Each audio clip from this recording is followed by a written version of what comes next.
nominate Honorable Tajuddin Abbas. I so second. I rise to humbly accept the nomination. Is hereby declared the winner and returned elected as the Speaker of the House of Representatives.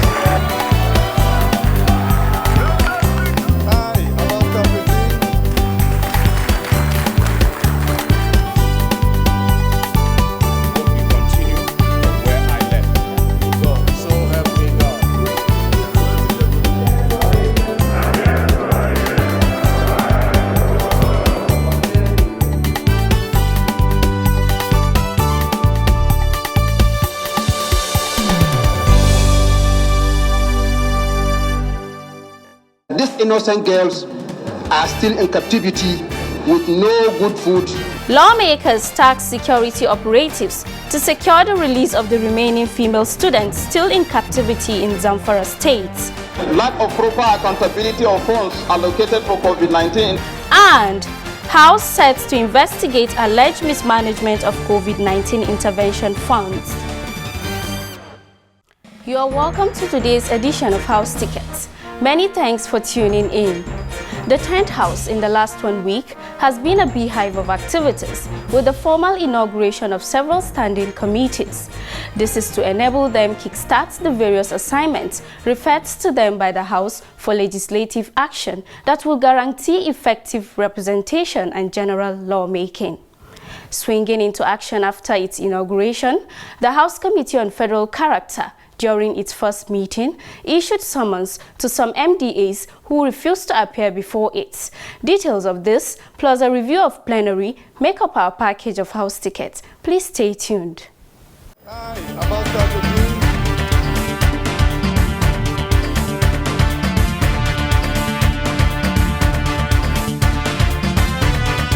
The House will pay priority attention to participatory budgeting process and delivery, law reform, electoral reform, women's participation and inclusion in governance, among others.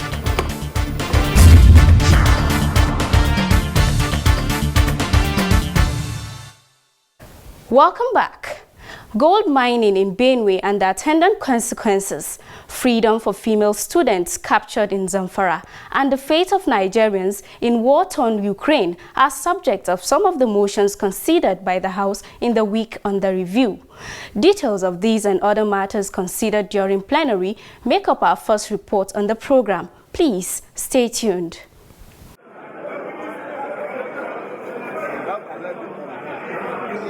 And uphold our honor and glory. So help me God. The House on Tuesday, the 17th of October 2023, entertained several matters of urgent public importance, one of which was presented by Representative Tese Ugbo on the urgent need for the intervention of the Nigeria-Cameroon boundary crisis and environmental degradation stemming from the discovery and mining of gold in Benue State. Over the last several years, another dimension to the insecurity in Benue State and particularly in Kwande local governments has been the discovery of gold, lithium, and other precious minerals. The influx of local and foreign legal and illegal miners infiltrating the region has caused daily security unrest, environmental pollution, and possible food crisis in Nigeria, as most able-bodied young men and women have abandoned the farmlands for mining sites. In his prayers, Representative Tese called on the National Security Advisor to coordinate the security apparatus to ensure security in the region is maintained. He further called on the Nigerian Immigration Service to ensure illegal immigrants do not cause further clashes.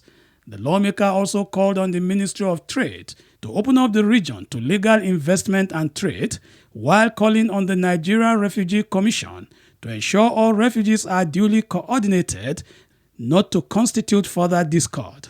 This motion should say aye. The motion was voted on, adopted, and referred to the House Committee on National Security as well as that on Interior. I rise to move this motion. Still on the same day, Representative Kabiru Ahmadu Maipalas moved a motion on the need to call on security operatives to immediately secure the release of the remaining 30 female students of the Federal University Gusau, Zamfara State, who are still in the hands of their captors. Today is exactly 3 weeks and 2 days that these innocent girls are still in captivity with no good food, no good potable drinking water, and no shelter on their heads. Mr. Speaker, also worried that prevalent activities of armed bandits and insurgents, particularly in the abduction of the female student, has been responsible for tremendous reduction in school enrollment of pupils in Zamfara State and entire Northwest. His prayer was a call on the Chief of Defense Staff and the Inspector General of Police to immediately ensure the release of the girls from the bandits and that the relevant committees of the House should ensure compliance. I've been a victim of... Some lawmakers contributed to the motion. This issue of kidnapping in our academic institutions is a deliberate attempt by those criminals and their supporters to make education very, very, very inaccessible in majorly the northern part of this country. This particular incident happened in Chibok some years back till today. Some of these students are yet to be released. Mr. Speaker, sir, it has been done in Kebbi. And this is not the first time in Federal University in Gusau. It is done in Gusau. It is done in Niger. It is done in Katsina. Mr. Speaker, the most vulnerables are the female that are being abducted. I've been a victim of kidnapping before, and I know the consequence when you are in the hands of these people. It is not a good thing. Not to talk of little kids and girls, for that matter. If you are a father and you have a child, in the hands of kidnappers, it's going to be a very serious, nightmare. It's like dying every day. Those in support of this motion should say aye. The motion was voted on, adopted, and referred to the House Committee on Legislative Compliance, Defense, Army, Air Force, as well as that on Police. Matter on the update of... On Thursday, the 19th of October 2023, Representative Ojuawo Rufus Adeni rose on the platform of personal explanation to speak on the renewal of passport of Nigerians stranded in war-torn Ukraine. Mr. Speaker, in his usual magnanimity, used his good offices to take up the matter with the Comptroller General of Immigration, as a result of which the right data capturing machines were released to facilitate the issuance of their passports and eventual evacuation back to Nigeria. I hereby crave the indulgence of this House and the Honorable Speaker to formally place it on record my gratitude to Mr. Speaker for his timely response to the distress call of Nigerians in diaspora. The lawmaker also commended Representative Aminu Chindo, chairman of the House Committee on Interior, and also the leadership of the Nigerian Immigration Service, as well as Honorable Abike Dabiri, chairman of the Diaspora Commission, for their contributions in intervening for the well-being of Nigerians stranded in Ukraine. Thank you, Doctor. Arise to move this very important...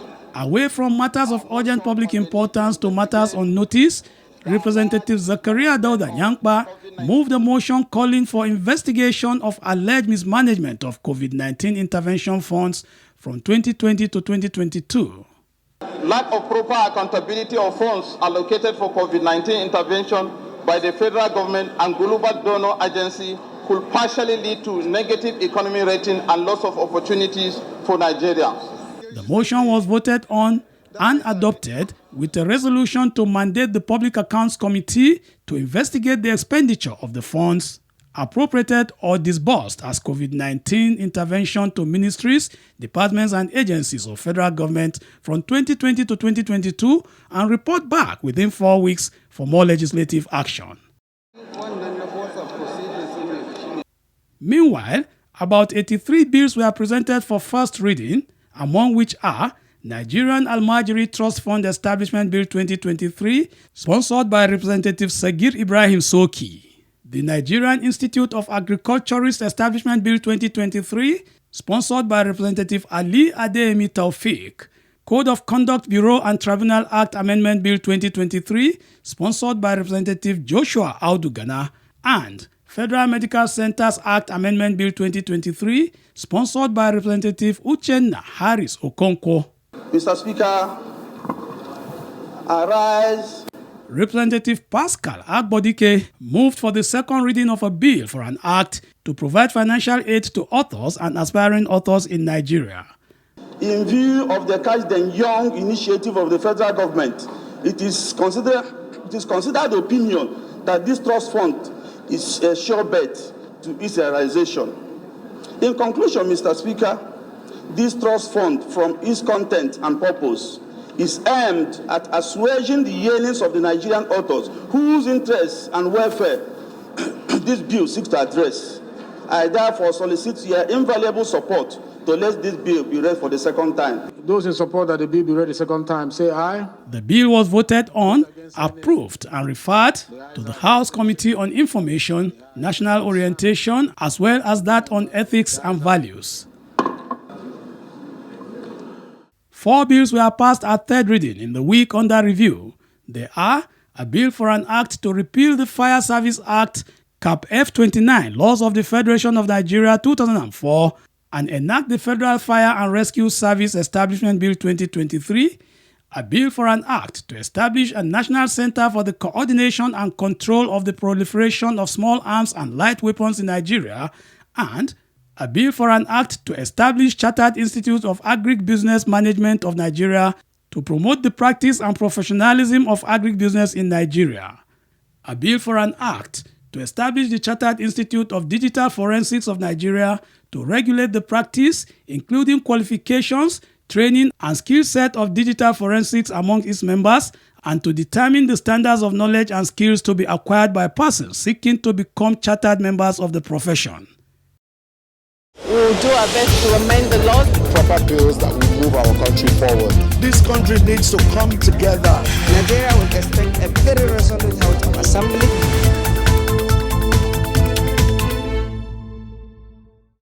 Many thanks for staying tuned to House Ticket. We just took a summary of plenary proceedings during the last 1 week.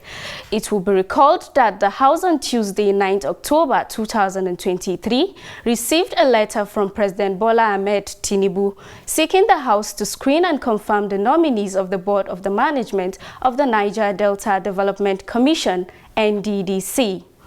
The other committee that carried out the assignment presented and laid its report on the floor of the House on Tuesday, 17th October 2023, during plenary. The report was presented by the chairman of the other committee, Representative Eriatake Ibori. The House received the report on the other committee for screening of the nominees on confirmation for appointment as chairman and members of the Niger Delta Development Commission, NDDC Board. I so move, Mr. Speaker. Thank you.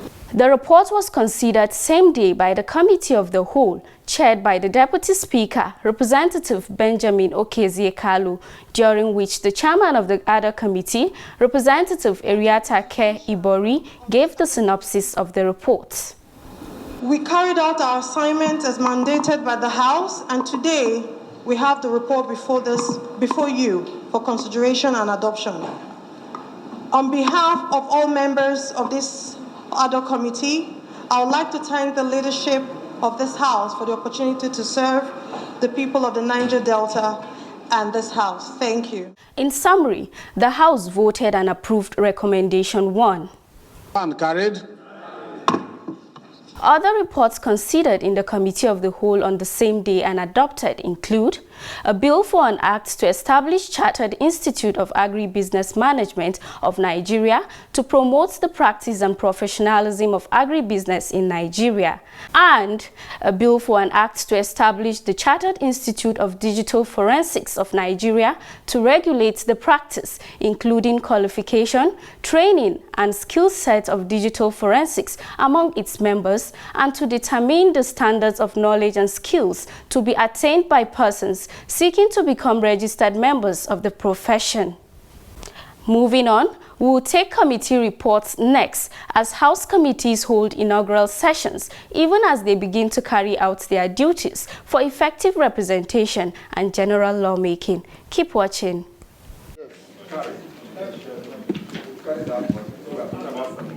The House Committee on Appropriations has assured President Bola Ahmed Tinubu of the speedy passage of the 2024 appropriation bill when brought before it. The committee has also pledged to exercise their oversight functions over relevant agencies in its monitoring of budget implementation. The chairman of the committee, Representative Abubakar Bichi, stated this at the inaugural meeting of the committee, which held on Tuesday, 17th October 2023. We are going to work day and night. Committee on Appropriation is not only about appropriating money. After passage of the budget, we are going to work across all these MDAs. All the MDAs in this country, we have to monitor them because implementation of appropriation is our mandate. So it's not only about the budget, December or whatever. After then we have to see somebody can go to this, somebody can go to check this.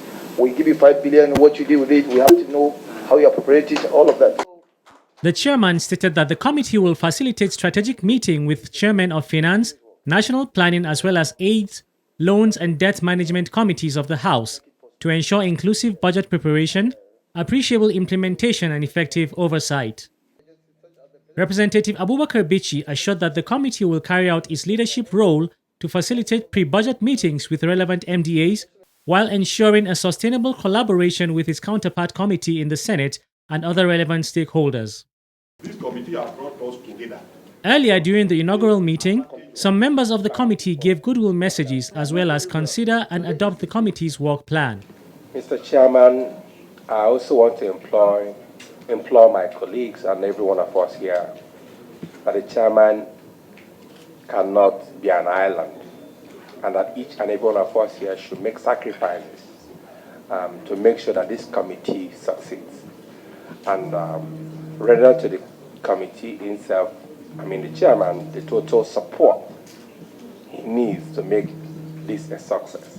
This is an opportunity for us to interact. This committee has brought us together, and we must take advantage of this to build friendship. We take advantage of this to demonstrate or build quality relationship that can stand the test of time. Mr. Chairman, with your antecedents, we have no any iota of doubt on your capacity to deliver. And see the caliber of people that are here with you, I think even if the devil don't want us to succeed, they will not succeed because we are more than ready and prepared to give you the needed support. We have started very well.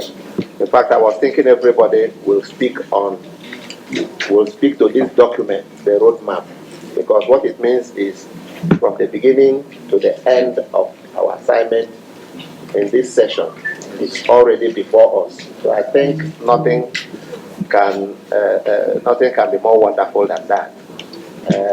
It's a wonderful roadmap.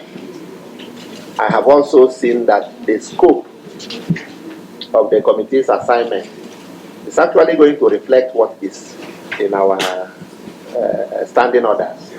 I move for the adoption of this work plan.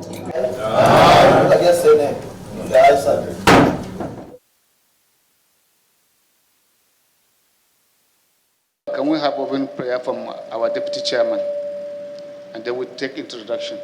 In another committee room, the House Committee on Federal Character held its first meeting on Wednesday, 18th October 2023. The chairman of the committee, Representative Ahmed Idris Wasi, stated that the committee has a lot to contribute in order to foster peace and development for the betterment of Nigeria, adding that relevant sections of the Constitution of the Federal Republic of Nigeria must be unified in order to maintain the principles of federal character. Colleagues, we may recall the issues at the public domain in terms of what is happening with the Commission, as to the lack of their own firmness, carrying out the function as enshrined in the Constitution and doing the right thing. And that gave room for the last ad hoc committee that was constituted by the House. This is a work in progress as far as I'm concerned. Federal character have a lot to do. So we have come up with a tentative timetable for now. It will be given to all of us so that we'll have it. We're expected to attend not less than 3-4 agencies per day if we must do our job and the job be done properly. Representative Ahmed Idris Wasi also spoke on the importance of synergy and collaboration between the committee and the Federal Character Commission, being the utmost stakeholder under its purview. The chairman, however, frowned at the Federal Character Commission as well as other relevant stakeholders' failure to appear before the committee on that day. The work is very taxing, it's quite enormous. We have started inviting, first we invited the mother agencies to come so that we'll put ourselves and heads together, roll out our plans, and then have a good synergy as to what we expect to do, what we expect them to do, and what we want them to do, and what we will be doing. Unfortunately, they wrote a letter. The letter reached us yesterday, that day before yesterday, that they will not be available for the meeting on a flimsy excuse. I call it flimsy excuse, that all the commissioners are in the states or have traveled. Especially they will be in they are supposed to be in their various states. But then the notice of the meeting was given to them since last week, Thursday. And for somebody to come with an excuse to say he's not coming for a meeting to answer calls of Parliament, maybe 24 hours to schedule time, I consider that one as not a very flimsy and not a good excuse. But because we are starting, we have to allow them that leverage. Representative Wasi pledged his commitment to the committee as well as Nigerians to discharge his duties with the fear of God and accountability. Let nobody feel that it is going to be rosy. Other members of the committee pledged to support the chairman in carrying out the task before him, as well as the committee as a whole. One of the very reasons why I chose this committee is because you are chairing this committee. I've been around 3 times. I have never attempted to get into this committee. I know that there's a lot of work to be done. And I also know that there will be a lot of attempts to distract us. There will be. Let nobody feel that it is going to be rosy. And I want to appeal to my colleagues. The only way we can earn, I didn't say get, the only way we can earn respect is to be very resolute, to stand firm, to ignore the distractions that you will find on the road. And please do not call any of your brothers to tell them don't appear. Don't do that, because some of us might be very, very rough with both the person that you have called and you that have also called. We are hoping that we would follow strictly and adhere strictly to these guidelines. And I think something else we need to do is to draw up the guidelines we would need to work with, so we can have a uniform kind of interrogative session or investigative session with the various agencies that we will be inviting here. And as he has also very importantly said that this committee would not be accepting any type of excuses, flimsy excuses. I think it's very important to set the ball rolling in that regard, because